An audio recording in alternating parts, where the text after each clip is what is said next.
ಅಂದ್ರೆ ಅವನೇನ್ ಹೇಳ್ತಾನೆ, ನಮ್ಮ ನಾವು ವಯಸ್ಸಿಗೆ ಬಂದಾಗ ನಮಗವರು ಚೆನ್ನಾಗಿ ನೋಡ್ಕೋಬೇಕು ಅಂತ. ಸರಿನಾ? ಇನ್ನೊಂದು ವಂಶದ ಬಳ್ಳಿ, ಕರುಳು ಬಳ್ಳಿ ಬೆಳೀತಾ ಹೋಗ್ಬೇಕು. ಸರಿನಾ? ಅರ್ಥ ಆಯ್ತಂದ್ರೆ ಸರಿ.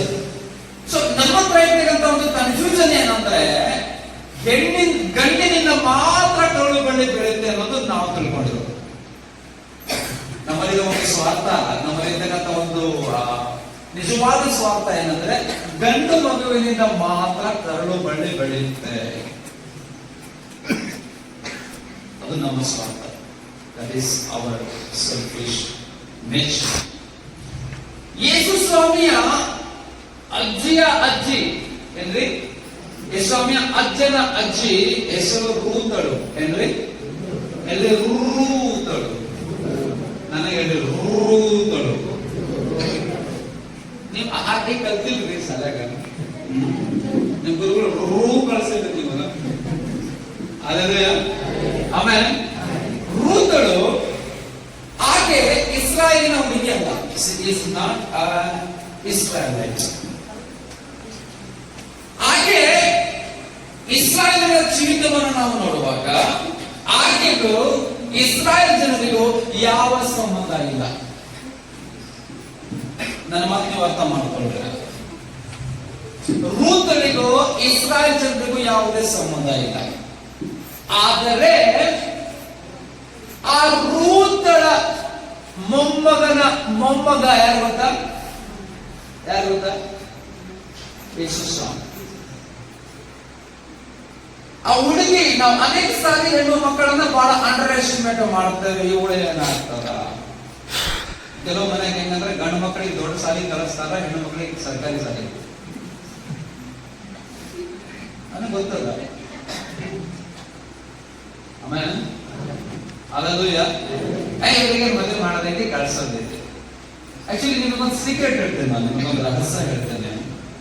ಆಕ್ಚುಲಿ ಪ್ರಪಂಚದಲ್ಲಿ ಅತಿ ಹೆಚ್ಚು ಆಸ್ತಿ ಮಾಡಬೇಕಾಗಿರೋದು ಹೆಣ್ಣು ಮಕ್ಕಳಿಗಲ್ಲ, ಗಂಡು ಮಕ್ಕಳಿಗೋಸ್ಕರ. ಗೊತ್ತಾ ನಿಮ್ಗೆ? ಅಲ್ಲೂಯ್ಯ ನನಗೆ ಇಬ್ಬರು ಗಂಡು ಮಕ್ಕಳ ತಂದೆ ನನಗೆ ಕೇಳಿದ್ರೆ ನಾನು ಹೇಳ್ತೀನಿ. ಆಮೇಲೆ ಹೆಣ್ಣು ಮಕ್ಕಳಿಗೆ ಮದುವೆ ಮಾಡ್ತೇವೆ, ಪಾಪ ಅವ್ರ ಪಾಡಿಗೆ ಅವ್ರು ಹೋಗ್ಬಿಡ್ತಾರೆ, ಅವರ ಸಂಸಾರ ಮನೆ ನೋಡ್ಕೊಳ್ತಾರೆ.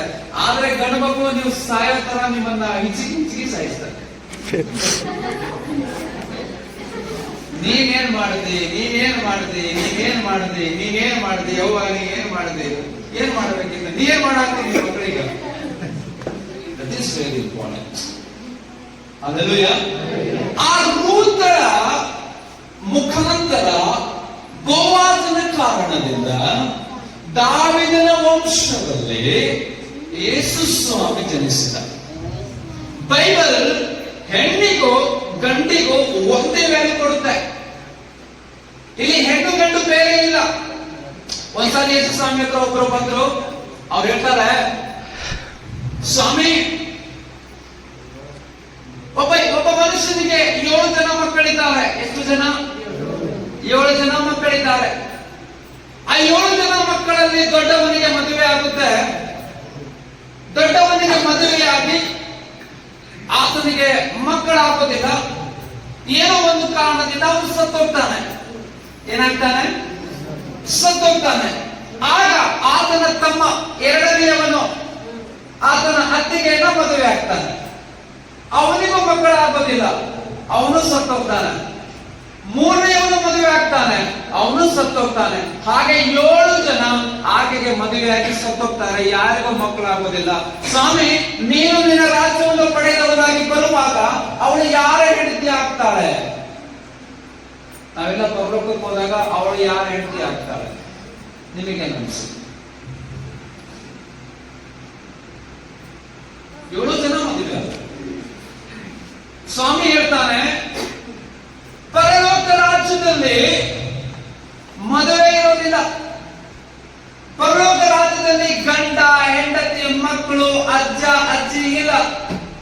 ನಾವೆಲ್ಲರೂ ಆತ್ಮದಲ್ಲಿರ್ತೇವೆ. ಆತ್ಮಕ್ಕೆ ಹೆಣ್ಣು ಗಂಡು ಎಂಬ ಲಿಂಗಭೇದ ಇಲ್ಲ. ನಾವೆಲ್ಲರೂ ಆತ್ಮ ಸ್ವರೂಪನಾದ ದೇವರ ಸನ್ನಿಧಿಯಲ್ಲಿ ಇರುವುದರಿಂದ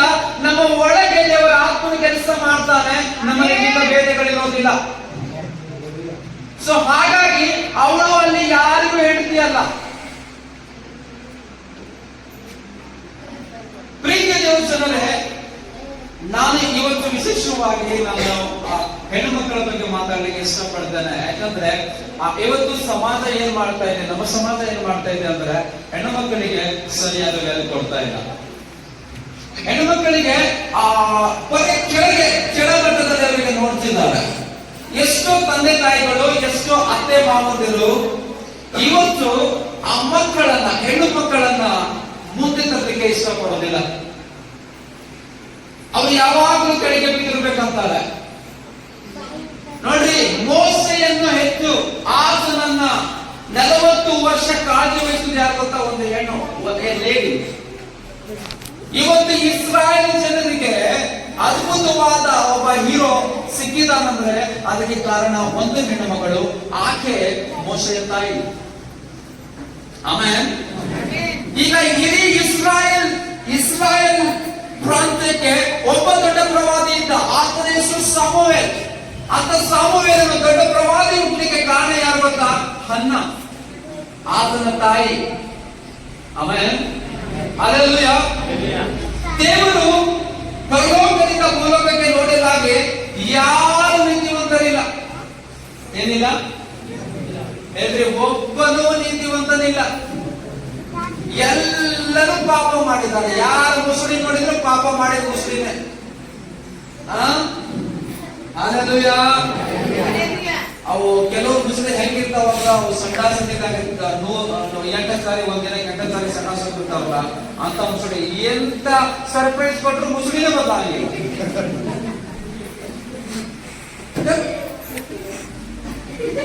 ಮೊದಲೇ ಆಗಲ್ಲ. ಹಲ್ಲೆಲೂಯಾ.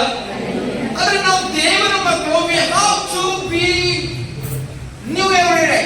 ನಾವು ಪ್ರತಿದಿನ ಹೊಸಬರ ಆಗ್ಬೇಕು. ಆಮೇಲೆ ಹಲ್ಲೆಲೂಯಾ. ಈಗ ದೇವರು ಆಕಾಶದಿಂದ ನೋಡ್ತಾರೆ, ಒಬ್ಬನು ಒಳ್ಳೆಯದಿಲ್ಲ. ನೋಡಿ, ಒಬ್ಬನು ಇಲ್ಲ. ಆದ್ರೆ ಫಸ್ಟ್ ದೇವರು ಗಂಡು ಮಕ್ಕಳ ಮೇಲೆ ನೋಡಿದಂತೆ. ಗಂಡು ಮಕ್ಕಳು ಆಕ್ಚುಲಿ ನಾವು ಅನೇಕ ಸಾರಿ ಹೆಣ್ಣು ಮಕ್ಕಳ ಮೇಲೆ ಬೇಗ ಗಂಡು ತೋರಿಸ್ತಾ, ಅವನೇ ಫಸ್ಟ್ ಪಾಪ ಮಾಡಿದ, ಲೇಡೀಸೇ ಪಾಪ ಮಾಡಿದ ಅಲ್ಲ. ಅದಕ್ಕೆ ಕಾರಣ ಪುರುಷನು. ನಾನು ಪುರುಷನೇ ಆದ್ರೂ ಹೇಳ್ತೇನೆ, ಹವ್ವ ಪಾಪ ಮಾಡ್ಲಿಕ್ಕೆ ಕಾರಣ ಆದನು. ಯಾಕಂತ ತನ್ನ ಹೆಂಡತಿಯ ಕಾಳಜಿ ಅವನಿಗೆ ಇರಲಿಲ್ಲ. ಅವನ ಅಕ್ಕಿ ಹಣ್ಣು ತಿಂದಾಗ ಇವನೇ ಹೋಗಿದ್ದ, ಜೊತೆಗೆ ಇರ್ಬೇಕಿತ್ತು. ಇವನಿಗೆ ಬಿಸ್ನೆಸ್ ಇತ್ತ, ಕೆಲಸ ಇತ್ತ, ಬೇರೆ ನೌಕರಿ ಇತ್ತ, ಇವನಿಗೆ ಏನಿದ್ದಿಲ್ಲ. ಇವನಿಗೆ ಕೆಲಸ ಹೆಂಡತಿ ಜೊತೆಗೆ ಇರ್ಬೇಕು, ಇಲ್ಲ ಅವನು. ಆಮೇಲೆ ಹಲ್ಲೆಲೂಯಾ. ಸೊ ಪ್ರೀತಿಯ ದೇವರು ಜನರೇ, ಮೇಲಿನ ದೇವರು ನೋಡಿದ್ರು, ಮೇಲಿನ ದೇವರು ನೋಡಿದ್ರು. ನೋಡಿ, ಈಗ ನೋಡ್ರಿ, ಹವ್ವನಿಂದ ಈ ಲೋಕದಲ್ಲಿ ಪಾಪ ಬಂದು ತಾನೆ. ಸೊ ಒಂದು ಸ್ತ್ರೀಯಿಂದ ಪಾಪ ಬಂದ ಕಾರಣ ದೇವರು ಒಂದು ಸ್ತ್ರೀಯನ್ನ ಹುಡುಕಿದ. ಯಾರಾದ್ರೂ ನೀತಿವಂತರಿದ್ದಾರೋ, ತನ್ನ ಮದುವೆಯ ದಿನದವರೆಗೂ ಸುಕನ್ಯೆಯಾಗಿ ಬದುಕುತ್ತಿದ್ದಾರೋ, ಪ್ರಪಂಚದಲ್ಲಿ ಮದುವೆಯ ದಿನದವರೆಗೂ ಸುಕನ್ಯೆ ಆಗಿ, ಉತ್ತಮ ಬ್ಯಾಚುಲರ್ ಆಗಿ, ಸ್ಪಿನ್ಸ್ಟರ್ ಆಗಿ ಬದುಕುವ ಹುಡುಗರು ಧನ್ಯರು. ಈಗ ಪ್ರಪಂಚ ಹೇಗಿದೆ ಅಂತ ಹೇಳಿದ್ರೆ ತುಂಬಾ ಪಾಪಮಯ, ತುಂಬಾ ವ್ಯಭಿಚಾರಮಯ ಅಂತ ನಾನು ಹೇಳಿಕ್ಕೆ ಇಷ್ಟಪಡ್ತೇನೆ. ಪ್ರಪಂಚದಲ್ಲಿ ಸುಮಾರು 70% ಹುಡುಗ ಹುಡುಗಿಯರು ಮದುವೆಗೆ ಮುಂಚೆ ಲೈಂಗಿಕ ಸಂಪರ್ಕಕ್ಕೆ ಒಳಗಾಗ್ತಿದ್ದಾರೆ. 70%. ಮನೆ ನಾನು ಸ್ಟಾಟಿಸ್ಟಿಕ್ಸ್ ನೋಡ್ತಾ ಇದ್ದೆ, ನಮ್ಮ ಇಂಡಿಯಾ, ಫಾರಿನ್ ಬಿಡ್ರಿ, ನಮ್ಮ ಇಂಡಿಯಾ ಅಮೆರಿಕಾನ ಮೀರಿಸ್ತಾ ಇದೆ ಗೊತ್ತಾ ನಿಮ್ಗೆ? ಡೆಲ್ಲಿಯ ಭಟ್ರ ಹಾಸ್ಪಿಟಲ್ ಇರ್ಬೋದು, ಅಥವಾ ನಮ್ಮ ಬೆಂಗಳೂರಿನ ದೊಡ್ಡ ನಮ್ಮ ಗೌರ್ಮೆಂಟ್ ಹಾಸ್ಪಿಟಲ್ ಇರ್ಬೋದು, ಅಥವಾ ಮ್ಯಾಕ್ಸಿಮಮ್ ಪ್ರೈವೇಟ್ ಹಾಸ್ಪಿಟಲ್ಸ್ ಗಳಲ್ಲಿ, ಮ್ಯಾಕ್ಸಿಮಮ್ ಪ್ರೈವೇಟ್ ಈಗ ಆಗ್ತಾ ಇರೋ ಅಬೋರ್ಷನ್ಸ್ ಗಳಲ್ಲಿ ಸುಮಾರು 65% ಅಬೋರ್ಷನ್ಸ್ ಗಳು ಪ್ರೈವೇಟ್ ಹಾಸ್ಪಿಟಲ್ಸ್ ಗಳಲ್ಲಿ ಮಾಡ್ಕೊಳ್ತಿದ್ದಾರೆ.